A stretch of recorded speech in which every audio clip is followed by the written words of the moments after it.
اور دیکھیں جن کو یقین تھا ان کا رنگ ہی نرالا تھا. حضرت علی المرتضیٰ فرماتے ہیں سیدہ فاطمہ نے کبھی مجھے کوئی کچھ کہا ہی نہیں, کبھی فرمائش ہی نہیں کی. ایک دن بیمار ہو گئی تو کہنے لگی, میں قریب بیٹھا تو میں نے کہا فاطمہ زندگی میں تو نے کبھی کچھ نہیں مانگا, اور عزت والے باپ کی عزت والی بیٹی, میرا دل کرتا ہے کوئی فرمائش تو کرنا. تو حضرت فاطمہ کہنے لگی علی اگر ایک انار مل جائے نا, اگر ایک, میرا دل کر رہا ہے اگر ایک انار مل جائے, ایک انار مل جائے تو طبیعت چاہ رہی ہے انار کھانے کو. مولا علی شیر خدا فرماتے میں گیا, ایک انار خریدا بازار سے, 1 دینار تھا میری جیب میں.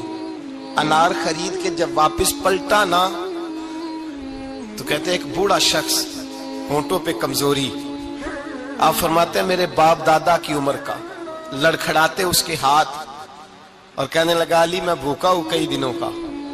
حضرت علی فرماتے ہیں میرے پاس وہ 1 دینار تھا جس کا انار آ گیا. کہتے میں نے اسی وقت وہ انار نکالا, اس شخص کے ہاتھ میں رکھا, بوجھل قدموں سے جب میں اندر داخل ہوا نا تو پاک رسول کی پاک بیٹی, عزت والے نبی کی عزت والی بیٹی, صبر والے محبوب کی صبر والی بیٹی. کہتے ہیں جب میں نے اپنا قدم اندر رکھا دروازے کے تو فاطمہ نے میرا اترا ہوا چہرہ دیکھا تو کہنے لگی علی پیسے اللہ کے راستے میں دے آئے ہو, خیرات کر رہے ہو. حضرت شیر خدا رضی اللہ تعالیٰ عنہ فرماتے ہیں میں فاطمہ کی طرف دیکھا تو میں حیران ہو گیا.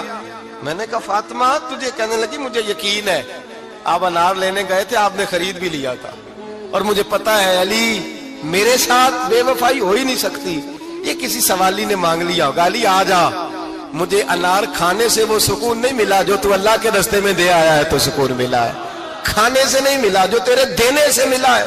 مولا علی کہتے صبر کر کے میاں بیوی بیٹھ گئے تو دروازے پہ دستک ہوئی. کہتا میں اٹھ کے دروازے پہ گیا تو حضرت سلمان فارسی دروازے پہ کھڑے تھے.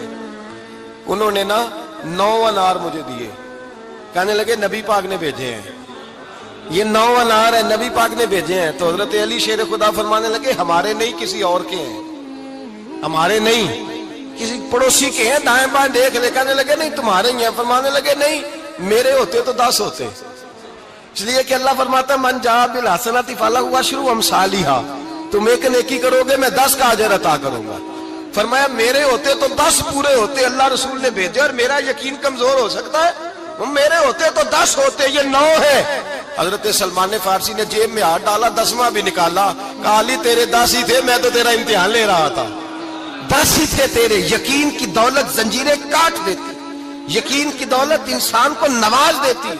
جب تو لڑکھڑاتا ہوا آیا ہے, میرے نبی پاک نے فرمایا یوں نہ کہا کر کے یا اللہ چاہے تو دے چاہے تو نہ دے, جب مالک سے مانگ تو کہا کر یا اللہ تجھی سے مانگنا ہے, میں لے کے اٹھوں گا, تو مجھے دے گا. فرمایا جتنا تیرا یقین کامل ہوگا اتنا ہی اللہ تجھے جھولی بھر کے عطا فرمائے گا. کمزور سا مسلمان, لڑکھڑاتا سا مسلمان دیکھتا ہوں کرتا ہوں. اور یہ بھی نہ دیکھا کریں بھائی, ایمان یقین کو استقامت کے درجے پہ لیں, یہ نہ دیکھا کریں کہ وہ کیسے دے گا. وہ کسی وسیلے کا محتاج نہیں ہے, وسیلے کو پسند کرتا ہے, پر وسیلے کا محتاج وہ بغیر وسیلے کے بھی دے دیتا ہے. ہر آدمی ماں باپ کے ذریعے پیدا ہوتا ہے, اگر پیدا کرنا چاہے تو جناب عیسیٰ کو بغیر باپ کے پیدا کر دیتا ہے, اگر پیدا کرنا چاہے تو حضرت آدم کو بغیر ماں اور باپ کے پیدا کر دیتا ہے. جب یقین رکھیں, یقین, قرآن مجید پڑھیے, حضرت موسیٰ علیہ السلام فرعون کے دربار میں کھڑے ہیں, چاروں جانب دشمن ہی دشمن ہے. جادوگر آ گئے, انہوں نے سانپ چھوڑے, حضرت موسیٰ کے ہاتھ میں ڈنڈا تھا. حضرت موسیٰ کہتے ہیں یا اللہ کیا کروں, تو اللہ تعالیٰ نے فرمایا اپنا عصا پھینک دو. کہنا چاہیے تھا نا کہ یا اللہ ایک ہی تو شے ہے, اتنے سانپ ہے, بچانے کے لیے ڈنڈا ہے وہ پھینک دوں. ڈنڈا پھینکا جاتا ہے, سانپ کو دیکھ کر کے قابو کیا جاتا ہے. یہ میرا اور آپ کا ذوق ہے نا, لیکن انبیاء کرام کا انداز ملاحظہ کیجئے میرے عزیزو. اللہ فرماتے ہیں ڈنڈا, اے موسیٰ ڈال دے اپنا عصا. پہلے نہیں فرمایا کہ سانپ بن جائے گا, فرمایا بس تو ڈال دے. میں اور آپ ہوتے ہیں تو سانپ سامنے ہے, ڈنڈا ہاتھ میں ہے, ہم کہیں گے عجیب بات ہے, یہی تو دفاع کی چیز ہے, اسی کو ڈال دوں تو بچوں گا کیسے. کہا ڈال دو, تو حضرت موسیٰ نے ڈال دیا. کہا میرے رب کا حکم ہے تو میرے لیے بہتر ہی ہوگا. اللہ فرماتے ہیں جب موسیٰ نے ڈالا تو میں نے اس ڈنڈے کو, اس عصا کو اژدہا بنا دیا. اب کبھی عصا بھی اژدہا بنے, کبھی چھڑی بھی بہت بڑا اژدہا بنی ہے, لیکن قرآن کہتا ہے جناب موسیٰ نے ڈالا تو اللہ نے اژدہا. بلکہ اس سے پیچھے چلیے. عورتیں کمزور یقین کی ہوتی ہیں نا. جناب موسیٰ پیدا ہوئے تو اللہ فرماتے ہیں میں نے موسیٰ کی ماں کے دل میں بات ڈالی, ماں کے دل میں صندوق میں ڈال کے تو اس کو دریا میں بہا دے. اور بھائی صندوق میں کہہ سکتے ہیں نا آکسیجن کیسے جائے گی, اور دریا میں بچے بچنے کے لیے ڈالے جاتے ہیں کہ ڈوبنے کے لیے ڈالے جاتے ہیں. ماں کے دل میں یقین کمزور نہیں تھا اماں کا. انبیاء کے ماں باپ موحد ہوتے ہیں, دین کو ماننے والے. ماں کے دل میں اللہ نے بات, اللہ قرآن میں کہتے میں نے وحی کی, میں نے القاء کیا, میں نے بات ڈالی. حضرت موسیٰ کی ماں کہتی ہے میں نے ڈال کے نا سمندر میں بیٹا, میں نے سمندر میں بیٹا ڈال کے صندوق میں بند کر کے رب کے حوالے کیا. آپ فرماتے ہیں میرے مالک کا بھروسہ کیا تو پھر میرے مالک کا کام دیکھو, کمال دیکھو. میں نے دریا میں ڈالا, اللہ نے فرعون کے گھر میں میرے بیٹے کی پرورش کرا دی. یہ یقین کہ حضرت موسیٰ کے پاس قوم آئی, قرآن پڑھیے, کہ جناب پانی چاہیے. وَإِذِ اسْتَسْقَىٰ مُوسَىٰ لِقَوْمِهِ, موسیٰ نے اپنی قوم کے لیے پانی مانگا. ہم نے کہا فَانْفَجَرَتْ مِنْهُ اثْنَتَا عَشَرَةَ عَيْنًا, اپنا ڈنڈا پتھر پہ مارو. عقل والا آدمی ہوتا تو اڑ جاتا, کہتا یا اللہ پتھروں سے بھی کبھی پانی نکلا ہے. اضرب بعصاک الحجر, مارو پتھر پہ ڈنڈا. اللہ کے نبی نے منٹ نہیں لگایا, ٹھا کر کے ڈنڈا لگایا. فَانْفَجَرَتْ مِنْهُ اثْنَتَا عَشَرَةَ عَيْنًا. اللہ فرماتے ہیں جناب موسیٰ نے ایک عصا مارا, میں نے 12 چشمے جاری کر دیے. تو لے تو لا اللہ کرتا ہے, اللہ کہتا ہے پڑھ نماز روزی دوں گا, کہتا ہے سوچتا ہوں. اللہ فرماتے ہیں آجا مسجد میں تیرا ہو جاؤں گا, کہتا ہے دیکھتا ہوں. رب فرماتا ہے تو میرے محبوب کی غلامی کر, میں تجھے محبوب بنا لوں گا. تو کہتا ہے تھوڑا بڑا ہو کے داڑھی رکھنی ہے, ابھی سیانا ہو کے میں ذرا سرٹیفکیٹ لے لوں اسرائیل سے کہ کتنے سالوں کے بعد آئیں گے, پھر شروع کروں گا. پروگرام بنا رہا ہے, ابھی تو ارادے میں ہے. اللہ کے پیغمبر کا ڈنڈا, اور اس سے زیادہ آگے بات ہو گئی. پیچھے فوج لگی ہوئی ہے فرعون کی, مجمع ہے, ہزاروں لاکھوں کا لشکر لے کے, تلواریں نیزے. فرعون پیچھے, آگے دریا آ گیا. حضرت موسیٰ علیہ السلام کھڑے ہیں, اب کدھر جائیں؟ اللہ پاک نے فرمایا مارو ڈنڈا. کہاں؟ پانی پہ, پانی پہ ڈنڈا مارو. اب حضرت موسیٰ علیہ السلام پانی پہ ڈنڈا مارے تو پانی ابھرے گا, اس سے زیادہ کیا ہوگا؟ پہلے پتھر پہ ڈنڈا مروایا تو پانی نکلا, اب پانی پہ ڈنڈا مروایا. فَإِذْ فَرَقْنَا بِكُمُ الْبَحْرَ فَأَنْجَيْنَاكُمْ وَأَغْرَقْنَا آلَ فِرْعَوْنَ. اللہ فرماتے ہیں موسیٰ نے پانی پہ ڈنڈا مارا تو میں نے پانی میں رستے بنا دیے. ایک جگہ ڈنڈا مارا تو پانی نکل آیا, دوسری جگہ عصا مارا تو پانی خشک ہو گیا. 12 چشمے بن گئے, 12 رستے بن گئے دریا میں سے. حضرت موسیٰ علیہ السلام گزر گئے, اور اللہ فرماتے ہیں فرعون بھی آیا تو اسے میں نے غرق کر دیا, اور وہ کھڑا دیکھتا ہی رہ گیا کہ بنا کیا ہے. یہ تو بات ہے حضرت موسیٰ کی, میرے مصطفیٰ کے غلام. حضرت سعد بن ابی وقاص قادسیہ کی جنگ کے لیے نکلے, رستے میں دریائے نیل آ گیا. حضرت سیدنا سعد بن ابی وقاص اب کہاں سفر طے کر کے آئے, کہتے ہیں پتہ ہی نہیں تھا کہ دریا آ جائے گا. اب دور دور تک پل کوئی نہیں. صحابہ کہتے ہیں دشمن للکار رہا, حضرت سعد بن ابی وقاص دریا کنارے کھڑے ہوئے, ایمان, یقین اور استقامت, ڈٹ گئے. کہنے لگے او دریا, اگر تو حضرت موسیٰ کی نافرمان قوم کو رستہ دے سکتا ہے, محمد عربی کے وفادار نوکر ہیں, ہم تو رسول اللہ کے ماننے والے ہیں. دشت تو دشت ہے, دریا بھی نہ چھوڑے ہم نے, بحر ظلمات میں دوڑا دیے گھوڑے ہم نے, فرمایا چھوڑ رستہ. صحابہ کہتے ہیں اس وقت ہم نے نعرے لگائے جب دریا نے رستہ ہی چھوڑ دیا. کہتے ہیں پھر اللہ رسول پر ہم ذکر کرنے لگے, درود پڑھنے لگے, دریا سے رستے بن گئے. فرماتے ہیں 10,000 کا لشکر گزر گیا. اس پار جب گیا نا تو حضرت سعد بن ابی وقاص نے پھر مجمع پہ نظر ڈالی, فرمایا کسی کی کچھ ہے تو نہیں رہ گئی پانی میں, کوئی دریا میں چیز تو نہیں رہ گئی. ایک صحابی کہنے لگے میرا مٹی کا پیالہ رہ گیا ہے.